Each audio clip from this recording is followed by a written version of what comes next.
Hey, Charlie, thank you for joining Drilling into Crypto. We appreciate having you here. Well, thanks for having me. Good to be here and good to see you as well. Great.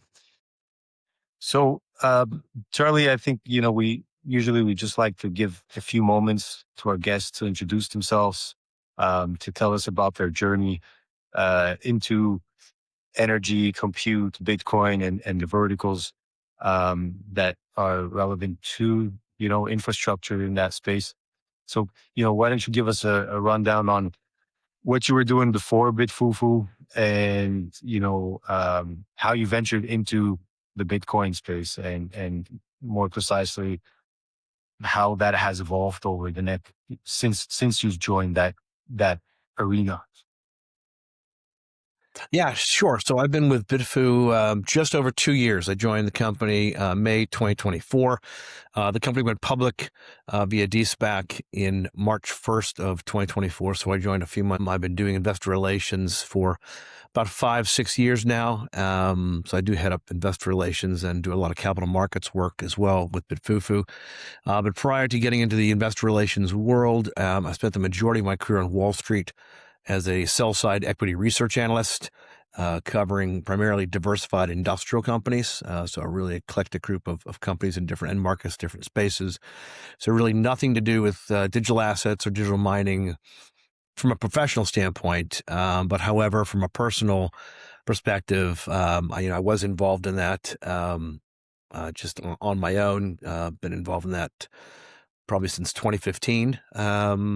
And just was kind of a personal interest of mine. And just coincidentally, as I got a call from a recruiter working for BitFuFu, they were looking to hire their first internal IR person. And so I thought, here's an opportunity to take something that I, personal passion about and enjoy doing privately in terms of digital assets and Bitcoin mining, and actually work inside a company and be part of that infrastructure. So that was exciting to me, and a big part of why I jumped on. And not to mention the fact that BitFuFu, I think, is kind of a uniquely different positioned company in the Bitcoin mining space as well. So that was a bit. We could talk more about that later, but that was another one of the reasons I thought it was kind of an interesting opportunity. Yeah, on that opportunity, and you joined as VP of Investor Relations at BitFuFu, and yeah, if I'm not mistaken, you're the face of BitFuFu when it comes to communicating with investors, especially on the capital markets front across North America, more precisely. How do you see the investor sentiment for Bitcoin related entities, the Bitcoin related stock on markets? And if you see a difference between public and private capital markets and their appetite and sentiment towards Bitcoin today, as most of the Bitcoin mining companies have been in a transformation or in a transition, or even to vertically integrate AI infrastructure, and the narrative have somewhat changed over the years. Yeah, no, that's a great point. And you're right about the narrative changing over the past few years. I would say if you look at we're publicly traded company. We trade on NASDAQ under the ticker symbol FUFU. There are obviously a number of other publicly traded miners out there, the majority of which have either already or are in the process of pivoting towards taking their power assets that they were using or are using for Bitcoin mining and transforming those into HPC AI data centers for that purpose. And so we're one of the few pure Bitcoin mining companies left. Although again, I just want to highlight that we are a bit differentiated in that 75-80% of our revenue comes from our cloud mining platform. And what that cloud mining platform is, just quickly, is we take our hash rate that we have to mine Bitcoin, that computing power, and we lease it out to customers, primarily institutional customers, for anywhere 30 days up to 360 days. Average duration is 60 to 90 days. And so it's almost like a Bitcoin mining as a service, kind of a turnkey operation. If you want to to mine Bitcoin, but you don't want to buy machines, find hosting centers, and deal with the maintenance of the machines and everything that goes in with being a self-miner, owning rigs. This is a great way to do it, and it's very transparent. It's your wallet connecting to the pool as it gets mined. Once you go through the KYC process, the Bitcoin goes from the pool to the customer's wallet. It doesn't come through BitFuFu, so it's fully transparent. But that's a differentiator for us, and then the reason for that is if we were a pure self-mining company, and we do have self-mining operations for our own balance sheet. We have over 1,800 Bitcoin on the balance sheet today. But if we were pure play, 100% self-mining only, you're really subject to the volatilities of the Bitcoin pricing market and difficulty and some other factors. And what the cloud mining business allows us to do is to lock in a significant portion, again, 70, 75, 80% of our revenue under contract. So we know the revenue, we know that margin, and it's a very quick cash collection process. So it's a cash flow positive business for us. And so that really smooths out the volatility from being a pure Bitcoin mining company. Obviously, we have some volatility built in there because we do have that self-mining piece. But with that large percentage being cloud mining, it really does smooth out that volatility of the revenue and the earnings and the EBITDA. So just want to get that out of the way. That's why we're different. But I think to your question on market sentiment, certainly there's been a change with, Bitcoin coming back down from the peak of 126 plus down to where we are today, 65 to 66,000. And we got as low as 55,000. Obviously the market sentiment, has gotten a little bit weaker on that, certainly from players that are newer to the market. I think, if you go back 2-3 years ago before you had these ETFs, a lot of folks, I think, didn't really understand what Bitcoin was or how it worked. And I think that's still an issue today, but not maybe as it was. So you've got a lot of folks who've come into the market because of the ETFs making it easy for them. But they're not necessarily the typical longer term HODL strategy, Bitcoin miners, Bitcoin investors that we've seen over the past, 5, 7, 10 years. And so it's a different mindset. I think those investors tend to be more in and out of the market quickly.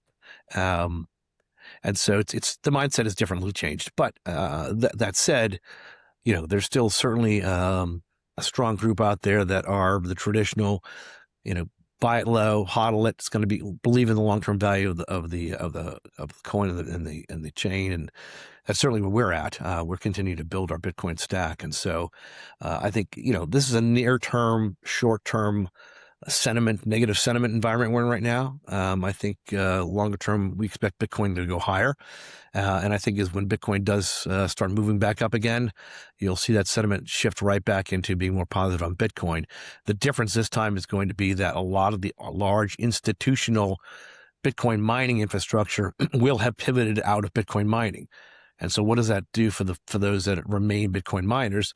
Well, it's a net positive, right? Because there's less competition for mining, and it long term should be more positive as far as lowering out the steepening of the difficulty curve that's been going up and up over the past 3 years as more hash rates come into the market from large companies, and hopefully from a hash price standpoint, the hash price will improve as well. So I think for those that are sticking around long term to be Bitcoin miners, remain Bitcoin miners, the fundamentals over the next couple of years, outside of the halving event, obviously, but the fundamentals around that should actually benefit those who kind of stay the course.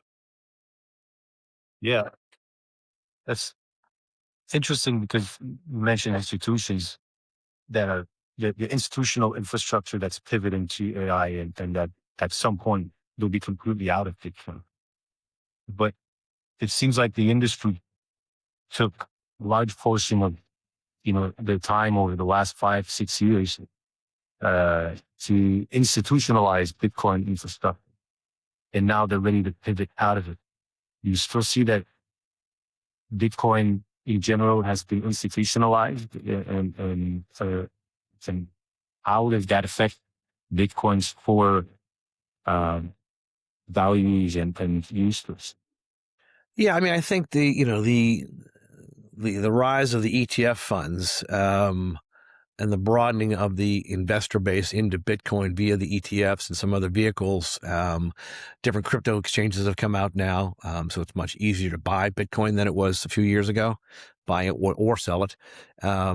So it has become institutionalized. I think it's going to remain somewhat institutionalized, obviously, because now we also have regulatory frameworks, in at least in part, around it, and more regulatory frameworks being put on. So, the rails are being put in place for different networks to interact with Bitcoin. And so, yes, I think the institutional aspect of it is certainly here to stay, but that's not necessarily a bad thing.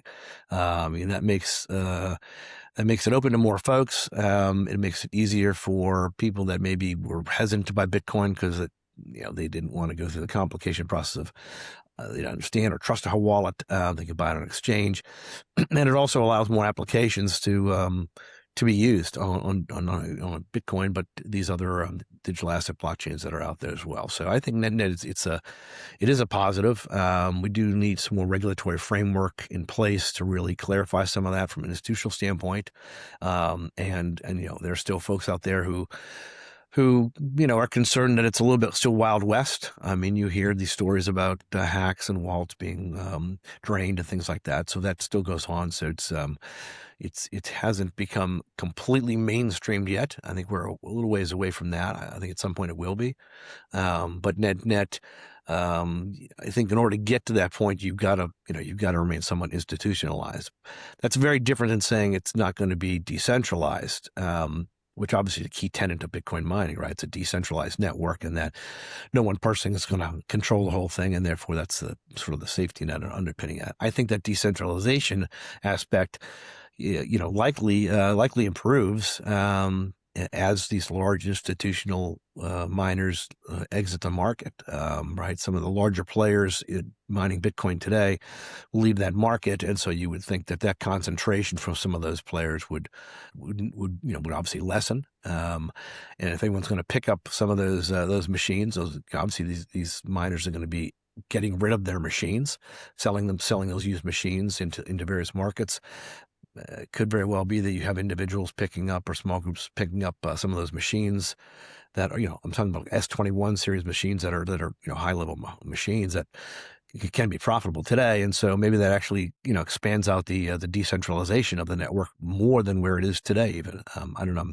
We'll have to see how that goes, but I think it's not going to go the other direction of more centralization by having these large players leave the market. Yeah, that sounds like a reasonable observation, because my understanding is less hash rate on the network. The more hash rate leaves the network, the better the difficulty rate. I mean, the difficulty rate or the difficulty adjustment algorithm plays its role when hash rate leaves the network, which ultimately should be a positive to those who remain online, because then they have higher chances of finding blocks and mining Bitcoin, right? So that is another thing that interesting, is that all this hash rate should be leaving the network scene. How does that affect BitFuFu operations? Assuming that none of that hash rate is repurchased and redeployed. Yeah, I mean, I think it's ultimately it's a net positive. I mean, if you look at our May numbers, end of May, as of May 31st, we put out monthly operational updates. We had just over 16.3 exahash of capacity under management, 346 megawatts. That's on 4 continents. 1,855 Bitcoin. So that, that hash rate, and we're continuing to look to opportunities to grow that hash rate higher. Again, a lot of that hash rate we still lease through contracts and third parties. We do own some of that hash rate. We actually own probably about 3.6 exahash that is owned machines, but the rest of it is leased capacity. I think going forward, you could see us increase that owned footprint, although probably not to 100%, because we like the flexibility from a cost structure of repositioning ourselves within the market and always having, latest generation machines, and keeping that efficiency curve going. But the point is, hash rate's been going up significantly over the past several years as the or difficulty rate, I should say, has been going up significantly as hash rate's been piling on. I think we've already seen a slowing in that ramp on the hash rate into the network, and in some cases we've actually seen it pull back a good bit. Some of it has been weather related, but some of it has been large institutions pivoting out of Bitcoin into other digital assets, whether it's Ethereum or something else, or just exiting Bitcoin all the way, or even the stopping expanding. Right, for a number of years it was add hash rate, add hash rate, add hash rate every quarter. For the public companies, you wanted to see how much more hash rate they'd put on. We're not seeing that today. We're seeing them back off of that and reduce their hash rate actually. So that plays into the difficulty rate, as you said. The more hash rate that goes in online, the difficulty rate goes up, and conversely, when hash rate comes out, difficulty rate comes down. And I think we're certainly going to see a flatlining of it, at least in near term, short term, and I think potentially a decline in the difficulty rate as this capacity comes off over the next 12 months or so for a lot of these companies. So for those that remain like a BitFuFu, that are going to maintain and hopefully add to our existing exahash footprint, we're not going to be able to pick up all the slack. So some of that stuff coming off will be picked up by miners like ourselves. Some other individual miners maybe coming in the market that weren't doing it before, but I don't think it's going to get all picked up. There's just too much of it coming off at one time, and so net, I think it's a net positive for those companies and those individuals that remain Bitcoin miners. Most of those companies, I think, including FUFU, has Bitcoin is not supported just these companies by building Bitcoin infrastructure and being able to mine a commodity a digital commodity. Maybe if you need just for a second and not be getting some feedback from your side. Okay. There we go. Thank you so much. So what I was trying to say is that Bitcoin miners, especially publicly listed Bitcoin miners, have built an enterprise value off of Bitcoin because of the fact that they were able to monetize large scale energy in the shortest periods of time possible, and allowed them to build a distributed energy network.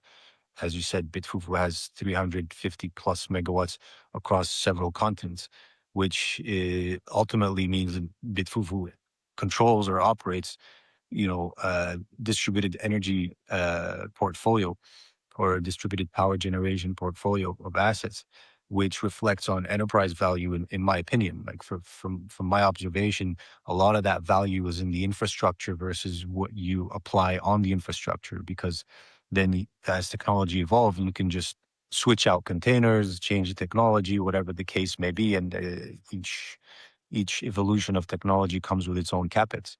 But most of these publicly listed Bitcoin miners that are now pivoting into AI have built their whole story, their whole asset base, their whole enterprise value off of the ability of Bitcoin's ability to monetize the energy the energy envelope that they've secured over the years. And from my perspective, if you're going to scale as an infrastructure, as a digital infrastructure company, whether you're doing Bitcoin or AI, you're still going to need to secure more energy. And understanding that AI would take a lot more capital and a lot more time to deploy and come online and secure offtake, would this hash rate going offline, should this hash rate that's going offline still be repurposed into new energy infrastructure? And how do you see this expansion of energy infrastructure affect enterprise value, mainly for BitFuFu and, of course, the industry? Yeah, I mean, I think we've got to, you've got to dissect the two: hash rate power, which is the computing power to mine Bitcoin, and then the energy infrastructure, the megawatts, gigawatts behind that's powering the ASIC miners that are creating, that are doing the hashing, right? And so that's the whole investment thesis on why some of these companies are pivoting into HPC AI. They have these data centers, hundreds of megawatts, in some cases a gigawatt plus, and they're saying, I have this power capacity in place today. I can mine Bitcoin with it, or I can do something else like HPC AI with it. And they're looking at their asset base and saying, in their view, from what their asset base is, they can, on a longer term basis, they believe they can get a higher use value for that energy infrastructure that's in place today, because there is significant demand from HPC AI today, and it takes a long time. If I was going to build a greenfield site for AI HPC today, that's a multi-year process from start to finish. I'm probably looking at 4 to 5 years out before I even get being able to use it. Once the purchase power agreements go in place, the equipment gets put in place. Some of these are very, very large construction projects. Obviously, a lot more capital costs. But if I've already got that infrastructure pad today, I've already got the power purchase agreements in place. All I really need to do is repurpose the infrastructure on that data center. Obviously, you can't use the same infrastructure used for Bitcoin mining, and there's obviously a lot more redundancy on HPC AI, right? Double fiber lines and double power lines, things like that. But that's a function of just going in and doing construction work, essentially, and engineering work to build that site out, which is not cheap. It's hundreds, if not billions of dollars to do relative to building a Bitcoin mining site. But I think that's been the draw, that I have this power generation asset, a data center. And if I can secure a contract on that long term, a large company for 10 years with, multiple renewals, I've got a long-term recurring revenue stream. Obviously, the upfront capital is significant to do that. And so, they've all got to do their own return on invested capital calculations and how soon I'll get my money back, but and what the ultimate return is going to be. But that's been the draw of it. In terms of the hash rate, though, for the Bitcoin mining companies, and again, we do own a site in Oklahoma. It's 51 megawatts. We own a site in Ethiopia. It's 80 megawatts. And we've got a couple sites in Arkansas that are a combined 33 megawatts. So we own or control about 164 megawatts of capacity. The rest of our capacity is leased capacity. On the owned capacity today, we're not doing HPC-AI on it today. Could we do it on some of that capacity? Potentially we could. It's certainly something that we continue to evaluate. But again, we're a different model Bitcoin mining company than a typical Bitcoin miner. We're not just mining Bitcoin for our own account. We've got this cloud mining business, which really helps support the overall business. And so we don't have that volatility and the price and profit swings that a pure Bitcoin miner would have. And again, one of the things I mentioned, we're trying to get more owned footprint. And so as we get more owned footprint, one of the things we look at is, what's the optionality? Could this footprint be something other than Bitcoin mining? Could it be HPC AI related infrastructure? And so that goes into the thought process when we're looking at potential data centers to acquire to increase that owned footprint. But today, we're really we're focused on Bitcoin mining. Again, never say never on the AI side, but I think I'd like to see the market get a little more clarity on kind of the cost structure and the timing of when stuff gets built out and what the real return on is. Even GPU as a service, if you don't do it correctly and get the right people in there and the right know-how, you can lose a lot of money fast. And that's just not something that we've really taken to doing. We've tended to be very, very conservative in capital allocation, which is why, from an adjusted EBITDA perspective, we've been profitable every single year since 2020, regardless of what the Bitcoin mining cycle has done, up, down, even in the current market. So that's, and we have a very solid balance sheet. We're not over levered. We're in net cash position. So it's a bit more conservative maybe than some other players in the market, but, in a down market and a bear market, conservatism is not necessarily a bad thing. And we do have some other growth initiatives that we are working on internally, which I can't really discuss, but I think there's a lot of opportunity for the company out there. Could it be HPC AI? It could be, but there's other opportunities for us as well. So I think we're going to continue to mine Bitcoin, and and try and acquire more least hash rate as the pricing on that hash rate has come down, as the price of Bitcoin has come down, and kind of lock in some longer term hash rate that when Bitcoin price comes back up, that's going to be a very profitable hash rate for us. Energy angle really intrigues me because of the fact that, you know, as an energy developer, all these energy developers right now that are available are tapping into this niche, which is Bitcoin miners and AI, HPC data center operators that are hungry for power.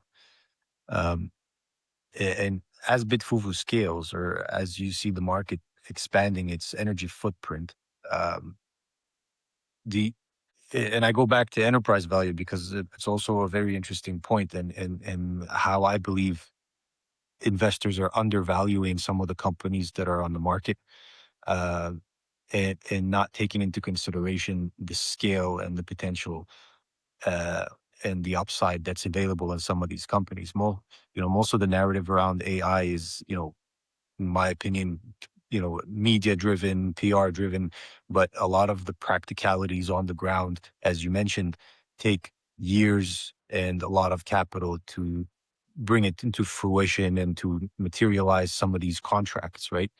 Uh, what does it take for a BitFuFu or any corporation or institution that's entering into the space to secure these large scale energy contracts and monetize them? Uh, and how do you ensure that all this energy is reflected onto your evaluation? Because I strongly believe that a lot of this capacity that you mentioned that BitFuFu owns, controls, or leases is not being taken into consideration on the markets. And hash rate has always been like the key metric to value some of the Bitcoin miners, when actually it's supposed to be a multiple of things, because you're capturing a value chain from energy to compute, right? So you have the energy, the power, and the compute, and then everything that comes after that, which is downstream, like end users, cash flow, et cetera, that is derived from the operations.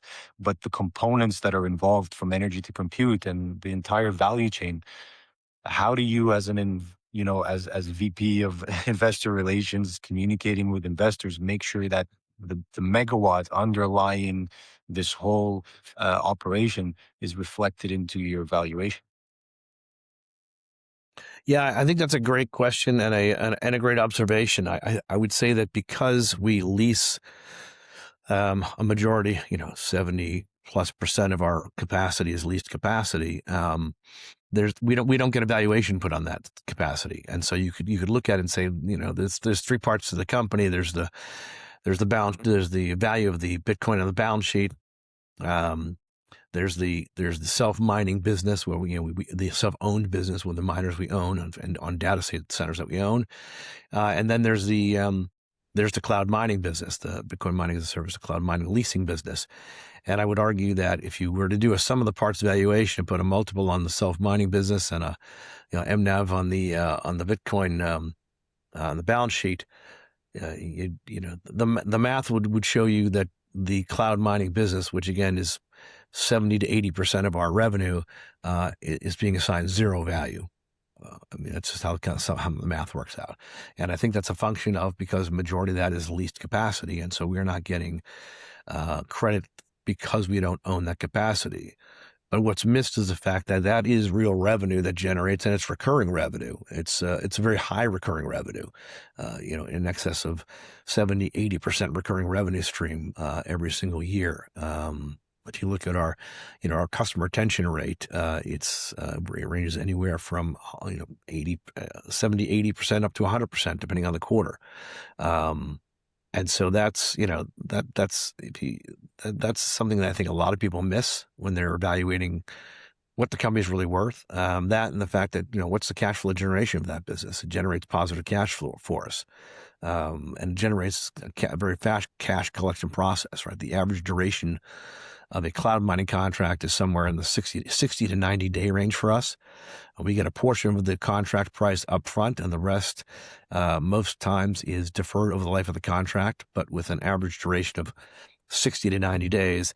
Even with that that fee being deferred on a lot of the contracts, the cash collection of that contract, because the contract duration is so short is still pretty quick.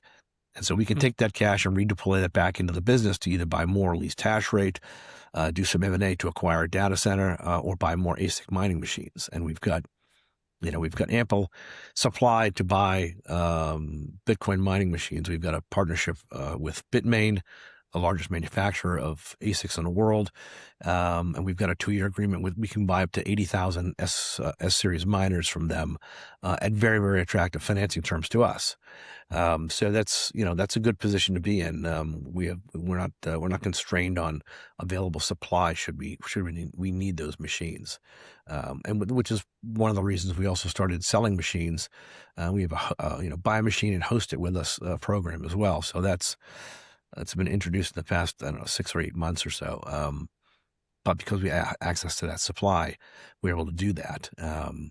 But the main point is that the 70, 80, 90% of the business that is the cloud mining business that generates good revenues and good margins and good cash flow, in my view, I think is not being valued by the market at all.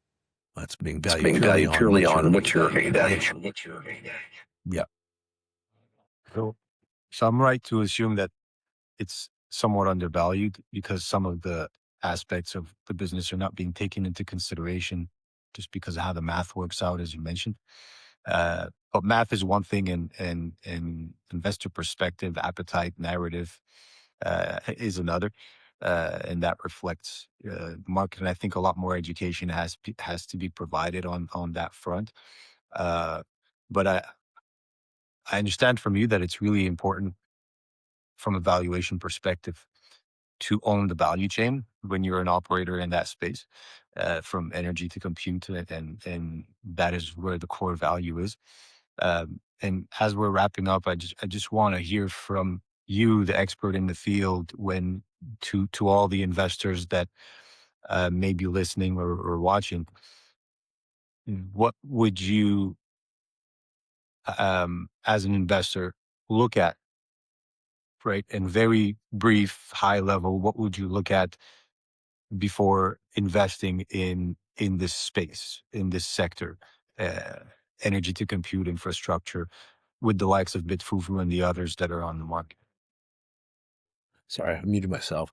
I'd say, you want to look geographically where you're located. I mean, we're on 4 continents. We're in Ethiopia, Oman, Brazil, and the United States, which is why, that network that fleet network that we have, it's not tied to any one geographic area, which is why we can guarantee 95% uptime, 95% on the Bitcoin mining, cloud mining business. Because even if we were to have a site go down, we could allocate some of our self-owned hash rate into the cloud side. We'd slide it over there. We have the ability to move it back and forth. So, what's the stability of the company from a geographic standpoint? Where our site's located, and then I think the other side is, what's the cost basis, electricity cost, per kilowatt hour? Where are these sites located? That can vary widely. So we've been lucky that we've had on our self-owned miners and our data center sites where we actually do physically mine. Our cost basis has been ranged anywhere from 0.4 cents a kilowatt hour to just under 5 cents a kilowatt hour, and we're obviously looking to bring that number down as well. And there are opportunities for us to do that as well. So there's some projects we're looking at that will help bring that down. But those are some key aspects. And then, long-term strategy. What's the company want to do? How does it manage its fleet, infrastructure fleet? If you look at the average life of an ASIC miner is, today 3 to 4 years max before it becomes either unprofitable or very low profit making, which means you have to go to the next generation of miners, which is one of the reasons that we've deployed an asset-light strategy where we lease a majority of our miners still, because when those miners come off a lease, we're not stuck with them. We don't have to go spend several $100 million recapitalizing a fleet. We simply just, the lease ends and we go release the next generation of machine, which is why you've seen our efficiency rate improve from kind of the low to mid 20s joules per terahash down to just over 17 joules per terahash today at the end of the first quarter. And as we add more and more efficient machines into that network, particularly on sites that we own, that curve likely continue to move down. I mean, some of the new machines coming out today are, sub-teen, low double digits, in some cases below 10 joules per terahash, which is pretty amazing. So that's a key to look at. What's the efficiency ratio of the fleet that the company's running, because that plays into the profitability of the company as well. And then I think it's just, how's the company levered, right? I mean, we're fortunate that we're in a net cash position, so we're not an over levered company. We're not having to sell Bitcoin at the bottom of the market to pay debt. In fact, we've been accumulating Bitcoin. So, a lot of those factors, just kind of the fundamental basic blocking and tackling from a financial standpoint of what the company's doing operationally, how's it running operationally, and kind of what the strategy is going into the next couple of years, and how it manages its fleet and what it wants to do with its infrastructure. Those are all key considerations I think folks should be looking very carefully at. To summarize what you said, geography and jurisdiction, that's one key aspect. Power price, market strategy, how the company manages its fleet and investments, how it enters the market and exits the market, right, in terms of its fleet, and it upgrades its equipment. So, geography, power price, and strategy, and lastly, efficiency. In no specific order, but I think those are very important points and key considerations for any investor. I thank you so much, Charley, for taking the time and being very patient with us as we try to get this podcast scheduled. And this has been a great session, really insightful. I believe BitFuFu is doing great things. Your leadership on the investment side is really motivating, but also inspiring to see that there's still an attractive market, or a market that's still attracted to Bitcoin and its essence and what it's been built for. Bitcoin has always been, for me personally, a solution to a lot of challenges I faced within the legacy financial systems or banking systems. And it has literally helped me a lot in terms of maneuvering, in terms of expanding my knowledge, expanding my view of finance and my view of infrastructure. I learned energy because of Bitcoin, right? So over the last 10 years working in Bitcoin mining, I learned the way the world works because of Bitcoin. So the avenues that it takes you into and the verticals that you start to explore because of Bitcoin is incredible. And it's refreshing to see companies like BitFuFu, people like yourself, professionals in the field that are still active and not necessarily changing narratives because of where the trends are. And not saying that everyone pivoting into AI are just following trends and they're not practical, but I believe that that's how it starts. So thank you so much for joining Drilling into Crypto, being on our podcast, and I look forward to more discussions with you. Well, thanks very much for having me. I enjoyed the conversation, and I think we're kind of an under the radar screen stock, and so the more opportunities I get to get the word out there and tell the story and help people understand exactly what we do and how we do it, always happy to do that, and enjoyed the conversation. Thanks very much. On that note, I'm sorry, I always come up with a last minute question. On that note, how do you see the cloud mining platform benefiting the average investor, right? Not necessarily the institutional guys, but the retail clients that may be part of your user base.